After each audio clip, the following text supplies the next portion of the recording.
It's the show everyone was convinced they figured out the problem too. And yeah, me too, only I'm right. This is a series everyone seemed to enjoy talking about, and while I haven't seen anyone that hates it, I haven't seen anyone that really loves it either. Everyone really likes to dissect why this didn't work where Mandalorian did. And the number one reason everyone points out is it wasn't about Boba Fett. It was about the Mandalorian. Boba Fett is kind of a side character in what's essentially a Mandalorian show. I respectfully disagree. Well, yes, there are a couple episodes where Boba Fett just disappears and they focus on the Mandalorian. That only happens in 2 out of the 7 episodes. And yes, that is a fair chunk, but that's still the majority that Boba Fett is in. And while like a lot of you, I didn't hate this show, I also like talking about what the issues are. And my thought is, it's 2 things. One might be an unpopular opinion. From day one, I never got why Boba Fett was supposed to be interesting.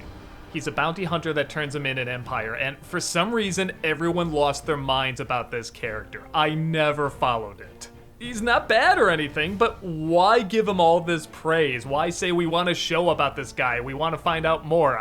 It never clicked with me. Even when they did try to give him more in the prequels, it was still unsatisfactory. But again, that's the prequels. That's kind of what they specialized in. The only time he was kind of interesting was in the Clone Wars, where they focused a little bit on him in a few episodes when he was a kid. I thought they actually gave him some interesting dilemmas and character traits, and he worked okay there. But when people saw him take Jabba's throne at the end of one of the Mandalorian seasons, everybody lost their minds. The Book of Boba Fett, oh my god, he's finally gonna be delved into. We're gonna learn all these things about him, and yeah, that looked cool, but we already got a Boba Fett show, and it was Mandalorian. Mandalorian knew what to keep secret and what information to give us about him that kept him interesting. They told us just what we needed to know to keep us on board, and we did get a real character out of him.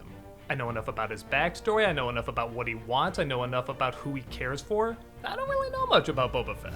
And maybe that's why people liked him. They like to put their own theoretical backstories to him and what his origin is and all that stuff and all the adventures and so forth.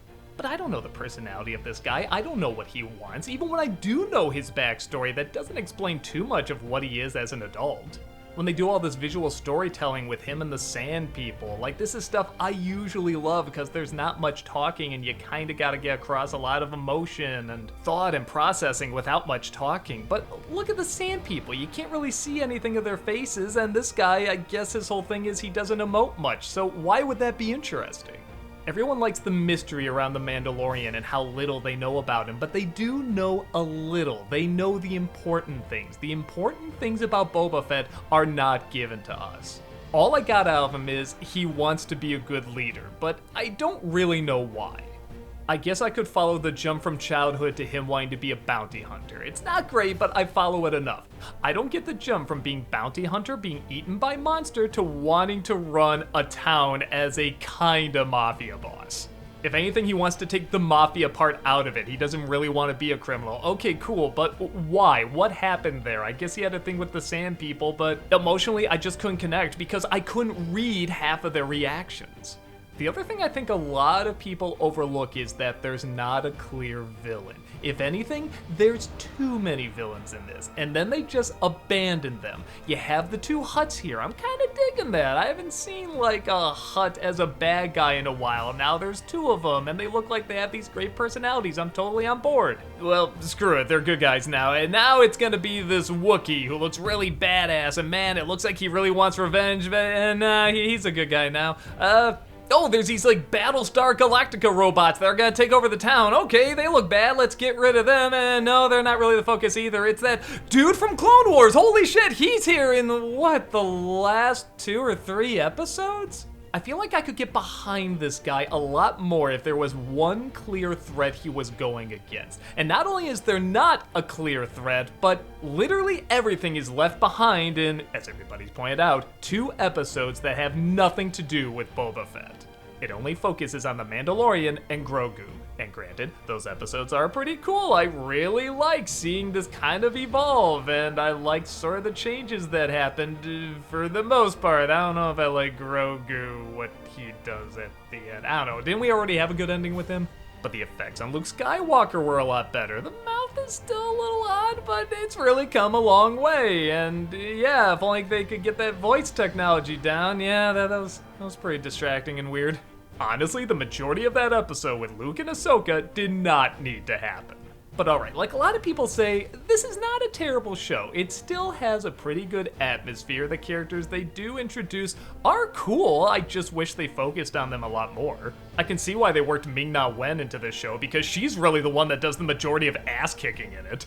A lot of the monsters are neat, and the action sequences are a lot of fun, and I don't know, it's pretty hard to dislike this show because it still has a lot of what made Mandalorian so interesting. But yes, isn't it funny how Mandalorian was trying to be Boba Fett and now Boba Fett is trying to be Mandalorian?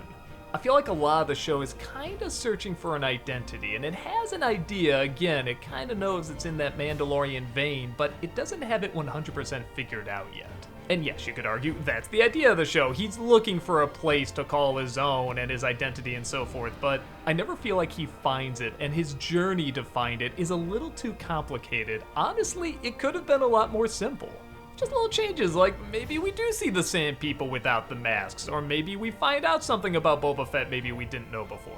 Maybe it is just one story we focus on. I remember a long time ago they were saying they were going to make like a Mos Eisley show, and everyone's like, oh my god, that sounds so stupid, and I was totally on board with that. I like the idea of kind of like a Star Wars Sin City where there's all this like crime going on, and the mafia bosses, and the Hutts, and the so forth. And for a while, I started to get that. It was kind of like the Star Wars Sopranos, but then they had to throw in all this art stuff because, I don't know, Star Wars, is this what you people want? We're not sure. We're just kind of trying to figure it out ourselves, and that's not as much fun. I give it credit for throwing a lot at us, but it does throw a lot at us, and really we don't need that much. As of now, I don't know if they're going to do a season 2 of this. That's one of the reasons I was doing this. It kind of looks like they're not going to. But when everyone's watching this show and afterwards saying, oh man, I can't wait for Mandalorian Season 3, that probably means Book of Boba Fett didn't leave that big an